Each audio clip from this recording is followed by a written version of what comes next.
G'day viewers, I'll pull this PTV apart. Did a video on this that I was pulling it apart and detailed it, but I didn't realise I'll have the radio playing in the background, the music, so we don't want to be doing copyright infringement now, because we know what Google and YouTube are like with copyright. But look at this. Interesting.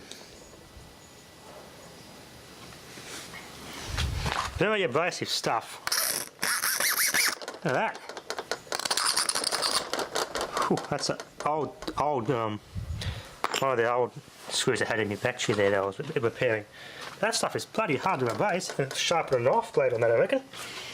My plan here is this is the front glass here. The little Polaroid sheets on it. That one there, that might actually be a screen protector. The one on this side might be a Polaroiding sheet. Yeah, this one is a Polaroid. If I peel that off, that'll make the glass clear. And this bit in the front here is a screen protector. Now, if you have a broken window, and it's the same size as that, just whack that in your window frame, and you get a free replacement glass for your broken window. You can even leave that Polaroid sheet on there so it's tinted, so if it's in the sun, got a good tinted window. You can even cut it the size. So I'm going to keep that, put it back in this frame, retain the metal part off the back of this PDP module, because that's where all the actual TV itself is held together by. That'll go on there, and put this as a photo frame or even a mirror. If I had a mirror or something, some sort of mirror material, but I'll use this as a photo frame and pull this bloody Polaroid sheet off, this tinted bit, that should just peel right off. And I'll leave it a nice clear glass, and I can use this as a photo frame. Because people who fish tank old TVs, just bloody annoying. Why do people do it? Can't they offer from the people that need for collection or restore them? I mean, the person I bought that TV there off, they were wrapped, absolutely wrapped, amazed that I was going to get it going. They're absolutely gobsmacked. I just could not believe that I was actually going to fix this thing up and get it going. So, you need to really clamp onto these old TVs before they all get turned into fish tanks, what's left of them. People are going to do that. Bugger if I take all the bloody big fandangle flat panel TVs I can get and turn them into bloody photo frames or mirrors. Bugger them. Payback. Anyway, I've haven't done any more work on this so far. I've just been on the back burner. I just got to go through all the resistors and any of the red tolerance and change them all. I still yet to find why I'm not getting video signal to the CRT. So I still yet to track that fault down. Here's all the bits I'm going to clean all those up, put them in a box, and I've got some spares. The battery conversion has gone quite well so far. I want to try and cut out this plastic bit here out, retain it, and I can get a sinker from a cheap fishing tackle set, the small round type, some of a small round type sinker. They're really small, they'll probably fit through the where this bolt would have bolted into. So if I drill out the interconnecting strap to roughly about that big, a cheap sinker from a cheap fishing tackle set will fit through that. Fit through there. I can pound it flat carefully, like a rivet, and just solder it, melt it together, and that will fix the interconnecting strap up. Because this bolt idea just corrodes away like nothing. Electrolysis. But with this conversion, the acid is nowhere near as strong, far less acidic. So it lasts a bit longer. You can see the alum there. I left this off while it's charging. There's the bubbles, the tiny bits of droplets, it's forming this little structure here. Yeah, because this battery was not fully charged when I did the conversion. I'm charging it now, and it's releasing all the lead sulfate into the alum. Hopefully, that'll alum will draw it back down at the bottom, at the bottom of the battery. This would be a good power supply battery if I can bloody find out how to properly remedy this broken interconnecting strap. They're actually quite good batteries, those. The only drawback, especially with these non-maintenance free ones, they tend to leak around the terminals and around here, and they'll short out. The electrolyte just drains the battery flat and absolutely destroys the terminals in the car. Other than that, they're actually quite good batteries. When this thing's been drained flat about 5 times, getting a completely discharged state, and just didn't see the bottom of it. It's still tested above 430 CCA. on this little maintenance charge here. It's been on this desulfator for the last week now. It's actually doing a bit better than this one, the Korean made battery. These are actually quite good batteries too, but I'm impressed with these batteries. Not bad. These are all going well. I just gotta make up some short, thick connecting straps, so I can make a 36 volt power supply with these for my ZVS. This one, and that one there are the best of the three of them. But these two are the weaker. This one being the very weakest. So I use this probably something else. We'll see. We'll see what happens. Bit messy though, the yellow. Got to keep cleaning it every now and then. So when I charged it, bit of overspill there. But the ratio I use, 1 to 10 I think, 100 grams of alum per litre of water, seems to be about right. It worked quite well. I'm quite happy with the results. I want to set up a little some way of storing these light bulbs now I've got them in my collection. Now I won't be doing any more light bulb arc videos. Not with any new light bulbs I get or come across. I'll just use my existing ones I have. I won't be popping them on the PFC cap back either, because I actually can't get replacements anymore. I can't even get replacement halogen lights, as I said in the Eco Nazi Rat video. Now I kind of exaggerated a bit there. They're not illegal to own as such, it's just that you can't use them. They don't like you using them, because I think the world's going to end. So they just don't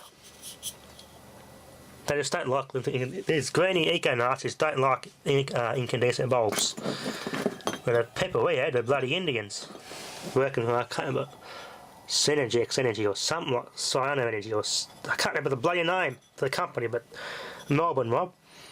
No, there's yeah, you cannot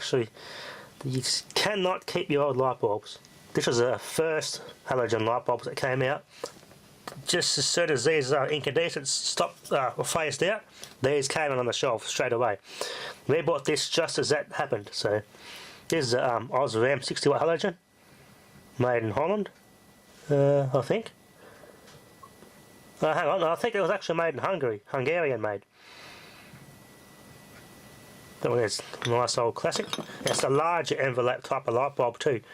The later incandescent light bulbs, just before the ban, they downsized the envelope a little bit. The filament's not too badly worn on that, it's had some use. But I want to clean them up and store them away in a little, maybe a display cabinet or something. Australian made Osram, 100 watt pearled. Yeah, I'll try and see if I've got any more laying around the place. I'll just start collecting them up, display them. Good souvenirs of a bygone era. One we got is a Chinese made Mirabella, made in China, 100 watt, 240 volt. Now he did say if they were blown or not, they still want them.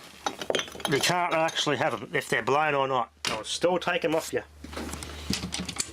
So it's kind of weird. They want to strictly want them all recycled, so to speak. They actually don't. They just smash them up and put them in a big hole on the ground, and that's it. Here's another one here. Got some. I did a little lark test of that. The ignition coil driver from J-Car left a nice effect on the envelope. That one there, I think, is okay. It's got the older style filament, the way the filament's set up. That's a black and gold 60 watt, 240 volt, not a Chinese bulb. See the low quality of the bayonet is all just caved in. I've simply got the bloody pins back on, it's that crap. Instead of filament. They've copied off an older style when they did that. That one there works. And so they keep them. Just I'll put them in a little place like this, and I'll eventually display them. So it's quite interesting. Should start getting more into light bulbs. So I just got to know where to safely store them or display them. That's why I haven't really bothered getting much of them. Another one there. It's a cheap Mirabella, 100 watt, made in China. You can see the filament now, it's all degraded. It's just about ready to go pop. And you can see here, it's all breaking apart there. That's a larger style envelope. I got a modern halogen, and that's the same style envelope I used when the last of these rolled off the production line. I'll just get some to show you and show you the physical size difference. You can see it's a bit of a deformation in the glass there too, but I'm going to keep these. I won't use them much anymore. This was bought about pretty recently anyway. But you can see that it's actually a smaller envelope. Mirabella 72 watt 240 volt made in China, 3rd week of 2011. There you go, a date code on there, or 3rd month. There you go, a date code. Made in China. Those Indians recommended. If you're going to buy CFLs at the supermarket, they recommended this brand. Well, nah. I've had bad experiences with that brand. Horrible brand. No, just don't last. No, just utter crap. See here anyway. Older size, a newer size. You can see they downsized them. Yep, even light bulbs are a victim of product downsizing.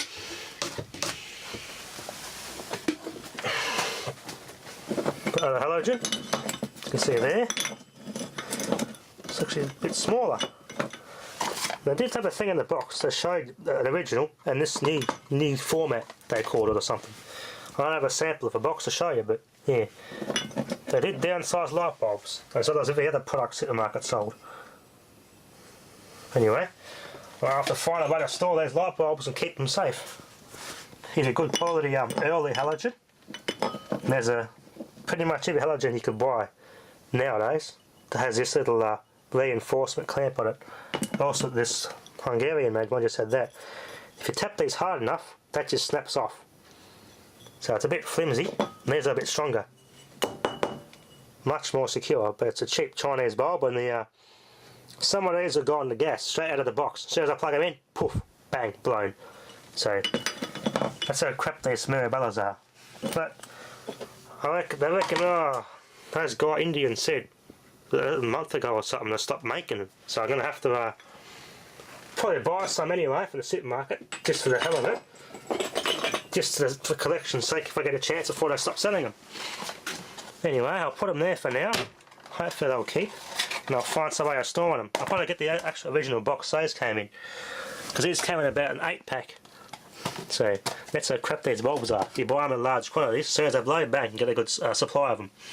Anyway, you can actually have decent light bulbs in a collection as such, but if the Indians come over and change all your light bulbs, they're going to want them. So they're not going to come and grab mine now because I've already been. So I'm pretty safe. But for everyone else, before those eco-Nazis raid your home, get your old light bulbs and start collecting them and hide them, because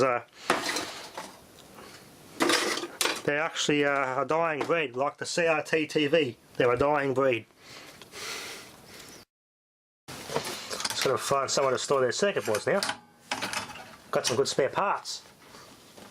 High temperature rated caps too. Not a very good brand, but better than nothing. What do they do there? It's a power button.